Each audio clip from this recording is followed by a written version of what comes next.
এখন আমি আপনাদের সাথে শেয়ার করছি সম্পূর্ণ নিরামিষভাবে করে নেওয়া ফুলকপির রোস্টের রেসিপি। সম্পূর্ণ নিরামিষভাবে ফুলকপির এই রোস্ট করে নেওয়ার জন্যে কোনো প্রকার স্কিপ্ট না করে ফুল ভিডিওটি আমার সাথে থেকেই দেখে নিন।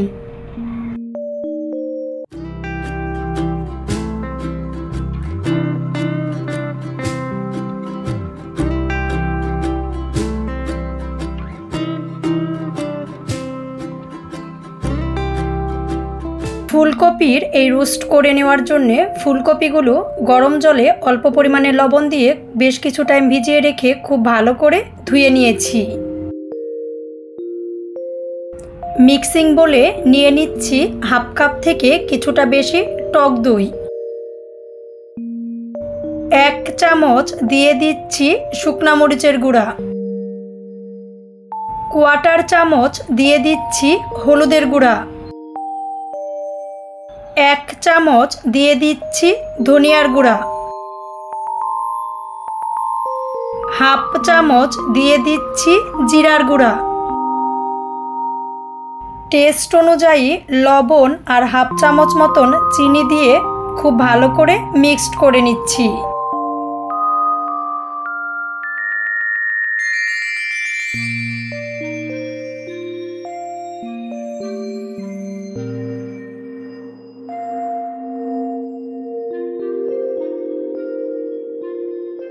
ফুলকপির এই রোস্ট করে নেওয়ার জন্যে প্যান গরম হয়ে গেলে দিয়ে নিচ্ছি সাদা তেল। অল্প পরিমাণে লবণ মাখিয়ে নিয়ে ফুলকপিগুলো আমি ঝরা দিয়ে রেখে দিয়েছিলাম। এবার তেলে দিয়ে মিডিয়াম আঁচে রেখে বেশ ভালো করে ভেজে নিচ্ছি।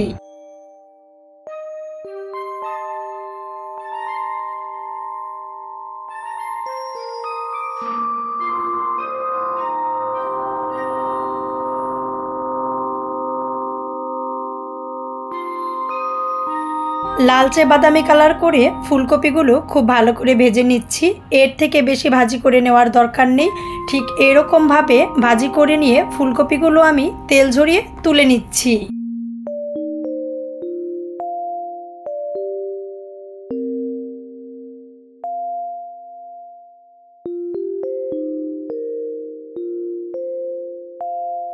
ফুলকপিগুলো ভেজে নিয়ে টক দইয়ের যে মিশ্রণটা করে নিয়েছিলাম এর উপর ফুলকপিগুলো দিয়ে নিচ্ছি। দিয়ে নিয়ে বেশ ভালো করে মিশিয়ে নিয়ে রেস্টে রেখে দিচ্ছি 5 থেকে 7 মিনিটের মতন।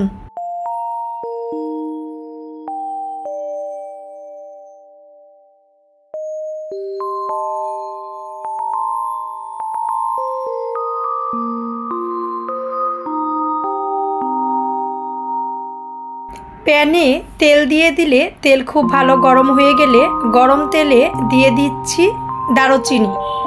এর সাথে আরও দিয়ে দিচ্ছি 3টি এলাচ। দিয়ে দিচ্ছি 4 থেকে 5টি গোলমরিচ। এর সাথে আরও দিয়ে দিচ্ছি লবঙ্গ।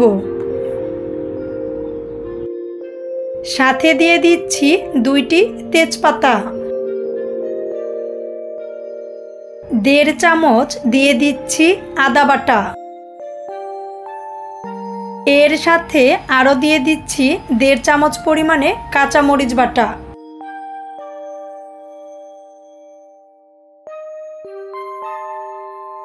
মিডিয়াম সাইজের 2টি টমেটো খুব ভালো করে ব্লেন্ড করে নিয়েছিলাম, এর সাথে দিয়ে নিচ্ছি। দিয়ে নিয়ে কিছু টাইম খুব ভালো করে ভেজে নিচ্ছি যাতে টমেটোর কাঁচা গন্ধটা না থাকে।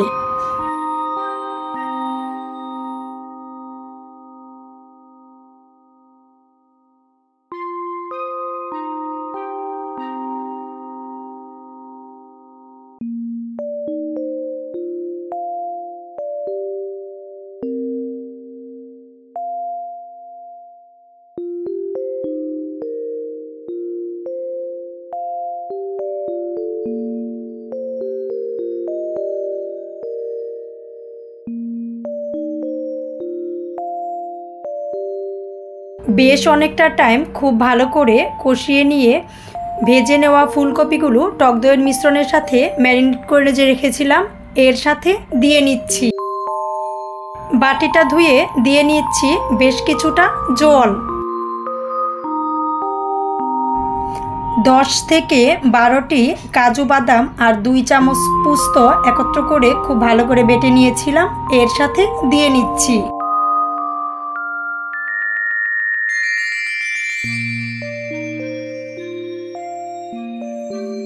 মিডিয়াম লো আঁচে রেখে বেশ ভালো করে রান্না করে নিচ্ছি। খুব বেশি আঁচে কিন্তু এই রান্নাটা করা যাবে না, মিডিয়াম লো আঁচে রেখে খুব ভালো করে রান্না করে নিতে হবে। 1 চামচ দিয়ে দিচ্ছি ঘি। ঘি কিন্তু অবশ্যই দিতেই হবে।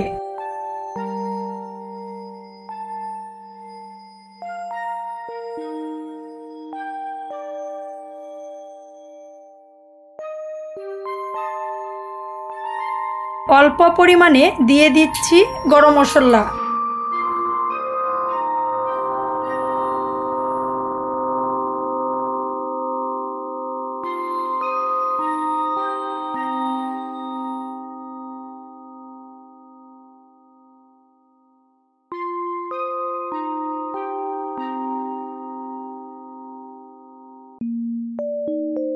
দুই থেকে 3 মিনিট খুব ভালো করে রান্না করে নিয়ে চুলা বন্ধ করে নামিয়ে নিচ্ছি। সম্পূর্ণ নিরামিষভাবে ফুলকপির রোস্ট রান্না করে নেওয়া আমাদের শেষ হয়ে গেছে। এখন সার্ভ করার জন্য নিয়ে নিয়েছি।